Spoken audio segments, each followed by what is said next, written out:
እንደምን አላችሁ? እኔ አለው እግዚአብሔር ይመስገን ደህና ነኝ። ዛሬም በጠቃሚና በአዲስ ፕሮግራም በድጋሜ ተገናኝተናል።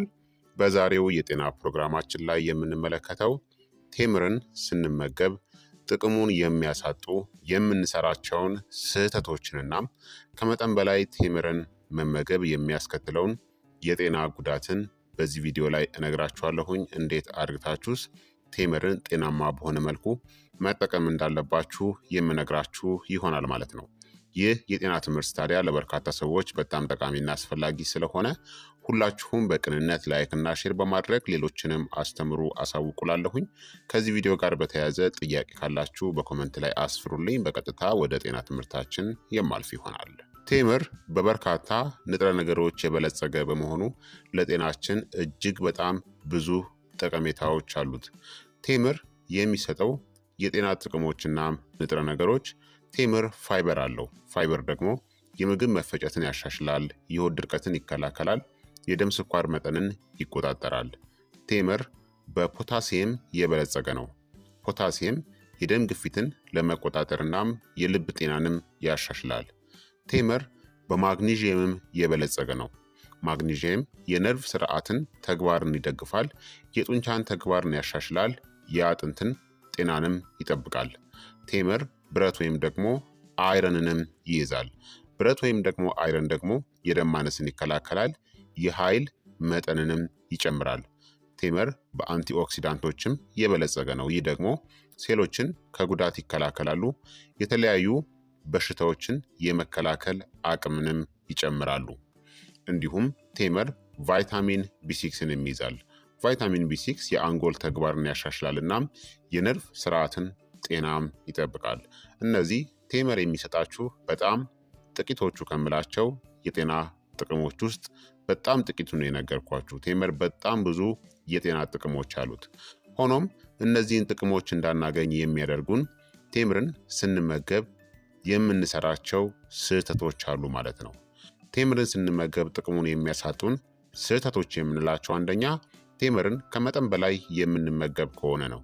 ቴምር በተፈጥሮ ጣፋጭ ስለሆነ ብዙ ሰዎች ከልክ በላይ ይመገባሉ። ቴምር ከፍተኛ መጠን ያለው የተፈጥሮ ስኳር አለው። ከመጠን በላይ ቴምርን መመገብ የደም ስኳር መጠን እንዲጨምር፣ ክብደታችን በጊዜ ሂደት እንዲጨምርና ለስኳር በሽታ ተጋላጭነታችንንም ይጨምረዋል። በተለይ የስኳር በሽታ ያለባቸው ሰዎች መጠናቸውን ግዴታ መቆጣጠር አለባቸው ማለት ነው። ስለዚህ ከልክ በላይ መመገብ የለባችሁም። ሁለተኛ ደግሞ የተዘጋጁ ቴምሮችን መመገብ ነው። በተለይ ፓክድ ሆኖ ከውጭ የሚመጣው ቴምር ምንም ጤናማ አይደለም። አንዳንድ የታሸጉ ቴምሮች ተጨማሪ ስኳር፣ ሰው ሰራሽ ጣዕምናም ሌሎች ጎጂ ኬሚካሎችን ሊይዙ ይችላሉ። እነዚህ ተጨማሪ ንጥረ ነገሮች የቴምርን የተፈጥሮ ጥቅሞቹን ሙሉ በሙሉ ይቀንሱታል ማለት ነው። በተለይ በማር ተለውሶ በጣም በጣፋጭ በስኳር ተለውሶ ስለሆነ የሚመጣው ተዘጋጅቶ የሚመጣው ቴምር ሳይድ ኢፌክቱ ወይም ደግሞ የጎንዮሽ ጉዳቱ በጣም ከፍ ያለ ነው። ስለዚህ በተፈጥሮ ምንም ተጨማሪ ያሌለው ተፈጥሯዊ ቴምርን መጠቀም ይመከራል። ሶስተኛ ደግሞ ከሌሎች ጣፋጭ ምግቦች ጋር በአንድ ጊዜ መመገብ ነው። ቴምርን ከሌሎች ጣፋጭ ምግቦች ጋር መመገብ የካሎሪ መጠንን በእጅጉ ይጨምረዋል። ይህ ደግሞ ለክብደት መጨመርናም ለሌሎች የጤና ችግሮች ይዳርጋል። አራተኛ ያልታጠቡ ቴምሮችን መመገብ ነው። ቴምሮች አቧራ፣ በፀረ ተባይ ቅሪቶችና በሌሎች ቆሻሻዎች ሊበከሉ ይችላሉ ማለት ነው። በተለይ እነዚህ ታሽገው የሚሸጡት ሳይሆን ተፈጥሯዊ ቴምር ተብለው የሚሸጡት በማንኛውም ሰው በእጅ ሊነካኩ ይችላሉ። ማንኛውም ፀረ ተባይ ወይም ደግሞ አቧራ ሊነካቸው ስለሚችል ተፈጥሯዊ ቴምሮችን ምንም አዲቲቭ ያልተጨመረባቸው ምንም ስኳር ያልተጨመረባቸው ቴምርን መጠቀም ከፈለጋችሁ ግዴታ ማጠብ ያስፈልጋል። ያለ ማጠብ መመገብ ለተለያዩ የጤና ችግሮች ይዳርጋችኋል ማለት ነው። አምስተኛ ደግሞ ለአለርጂዎች ትኩረት አለመስጠት ነው። አንዳንድ ሰዎች ለቴምር አለርጂ ሊሆኑ ይችላሉ። የአለርጂ ምልክቶች እንደ ማሳከክ፣ ሽፍታ፣ እብጠትና የመተንፈስ ችግርን ሊያስከትል ይችላል። እንደነዚህ አይነት ምልክቶች ከታዩ ወዲያውኑ ሐኪም ልታማክሩ ይገባል። ስድስተኛ ደግሞ የጥርስ ንጽህና አለማድረግ ነው። ቴምር በጥርሳችሁ ውስጥ የሚጣበቅ በመሆኑ ከበላም በኋላ የአፍ ንጽህናን ካልጠበቅን ለጥርስ መቦርቦር እንደሚያጋልጥ ማወቅ አለባችሁ። ሰባተኛ ደግሞ በተሳሳተ ጊዜ መመገብ ነው።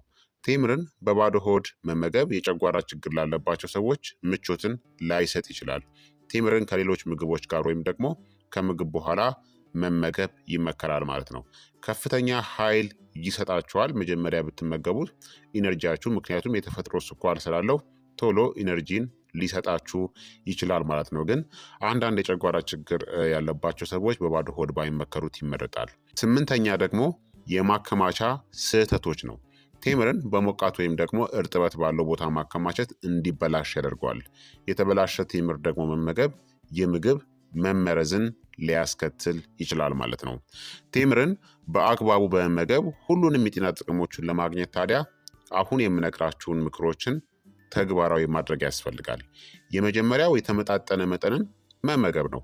ቴምርን በተፈጥሮ ስኳር የበዛበት በመሆኑ መጠነኛ በሆነ መጠን መመገብ ያስፈልጋል። በቀን ከ3 እስከ 5 ቴምር መመገብ በቂ ነው። ከልክ በላይ መመገብ ጉዳት አለው።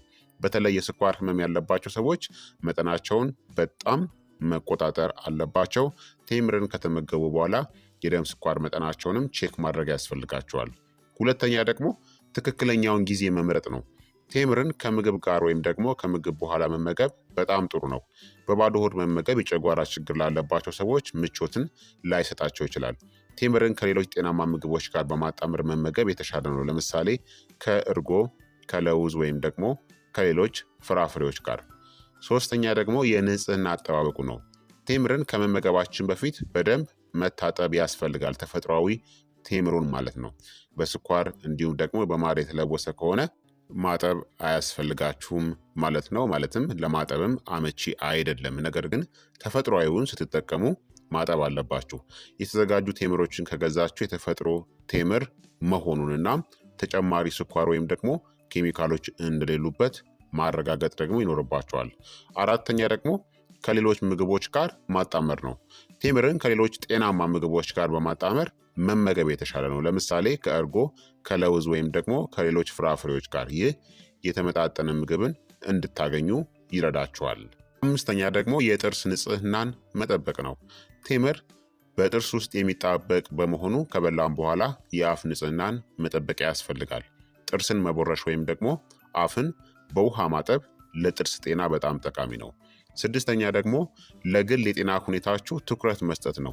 የተለያዩ የጤና ችግሮች ካለባችሁ ቴምርን ከመመገባችሁ በፊት ሐኪማችሁን ማማከር ያስፈልጋል። በተለይ የስኳር ህመም፣ የኩላሊት ችግር ወይም ደግሞ የአለርጂ ችግር ያለባቸው ሰዎች በጣም ጥንቃቄ ማድረግ ይኖርባቸዋል። ሰባተኛ ደግሞ ተፈጥሯዊ ቴምርን መምረጥ ያስፈልጋል። የተፈጥሮ ቴምሮችን መምረጥና የታሸጉትን ወይም ደግሞ ተጨማሪ ስኳር ያላቸውን ማስወገድ ያስፈልጋል። በተጨማሪም የቴምሩን ጥራት ማረጋገጥ እንዲሁም እንዴት እንደተዘጋጀም መመልከት ያስፈልጋል ማለት ነው። ስለዚህ እነዚህን መንገዶችን መከተል አለባችሁ። ቴምርን በመጠኑ ለጤናችሁ መመገብ በጣም ጠቃሚ ነው። ቴምርን ከመመገባችሁ በፊት በደንብ ጠቡት።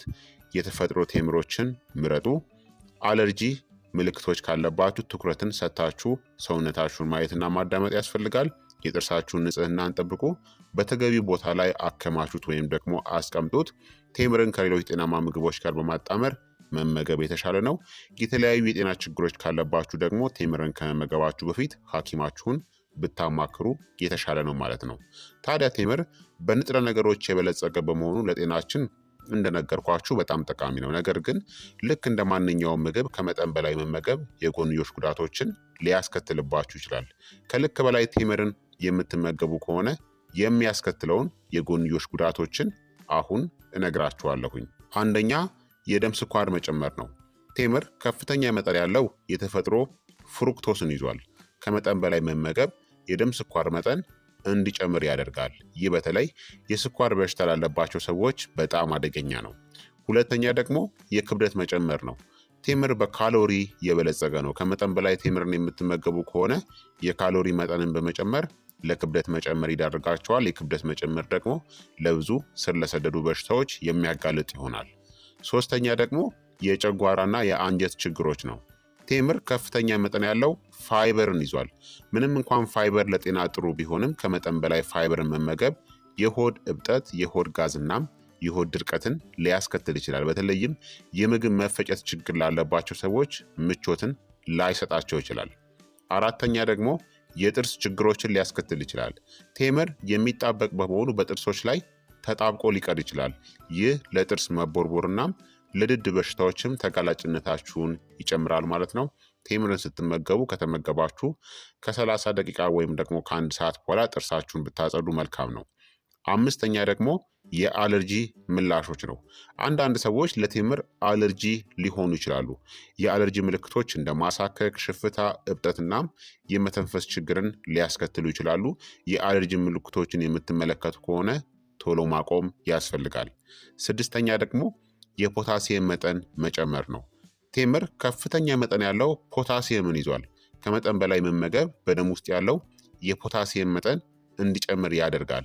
ይህ ደግሞ የኩላሊት ችግር ላለባቸው ሰዎች በጣም አደገኛ ነው። ምንም የኩላሊት ችግር ከሌለባችሁ የፖታሲየም መጠን ወይም ደግሞ አወሳሰድ መጨመር የደም ግፊትን ለመቀነስ ይረዳል። ይህ ደግሞ በተዘዋዋሪ ለኩላሊት ጤና ጠቃሚ ነው። ነገር ግን የኩላሊት ችግር ካለባችሁ የፖታሲየም አወሳሰዳችሁን ወይም ደግሞ መጠናችሁን መገደብ ያስፈልጋል ማለት ነው። ይህ ደግሞ ለኩላሊት ታማሚዎች ጎጂ ሊሆን ይችላል፣ ከልክ በላይ ፖታሲየምን መውሰድ። ሰባተኛ ደግሞ ለህፃናት አደጋን ሊያስከትል ይችላል። ቴምር በህፃናት ላይ የመታፈን አደጋን ሊያስከትል ይችላል።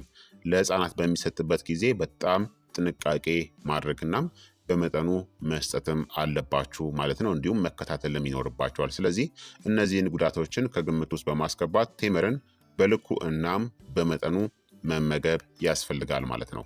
ቴምርን በመጠኑ መመገብ ለጤናችን በጣም ጠቃሚ ነው። ብዙ ጥቅሞችን እንድናገኝ ያደርገናል። በቀን እንዳልኳችሁ ከ3 እስከ 5 ፍሬ ቴምርን ብቻ መመገብ በቂ ነው። የተለያዩ የጤና ችግሮች ካለባችሁ ደግሞ ቴምርን አስቀድማችሁ ከመመገባችሁ በፊት ሐኪማችሁን ማማከር ያስፈልጋል። ቴምርን ከተመገባችሁ በኋላ ከ30 ደቂቃ ወይም ደግሞ ከአንድ ሰዓት በኋላ የጥርሳችሁን ንጽህና መጠበቅ ያስፈልጋል ማለት ነው። ስለዚህ ክቡራትና ክቡራን ተመልካቾቼ የዛሬው የጤና ትምህርቴ እንግዲህ ይህንን ይመስል ነበረ። እንደተማራችሁበት ተስፋ አደርጋለሁኝ። ሀሳብ አስተያየታችሁ አይለኝ ይላለሁ። ይህ የጤና ትምህርት ደግሞ ለበርካታ ሰዎች በጣም ጠቃሚና አስተማሪ ስለሆነ ሁላችሁም በቅንነት ላይክና ሼር በማድረግ ሌሎችንም አስተምሩ አሳውቁላለሁኝ። ከዚህ ቪዲዮ ጋር በተያያዘ ጥያቄ ካላችሁም ሀሳብ አስተያየት ካላችሁም በኮመንት ላይ አስፍሩልኝ። በቀጣይ የጤና ትምህርት እስከምንገናኝ እኔንም እናንተንም ቸር ያቆየን። መልካም ጊዜ፣ መልካም ቆይታ። ቻው ቻው።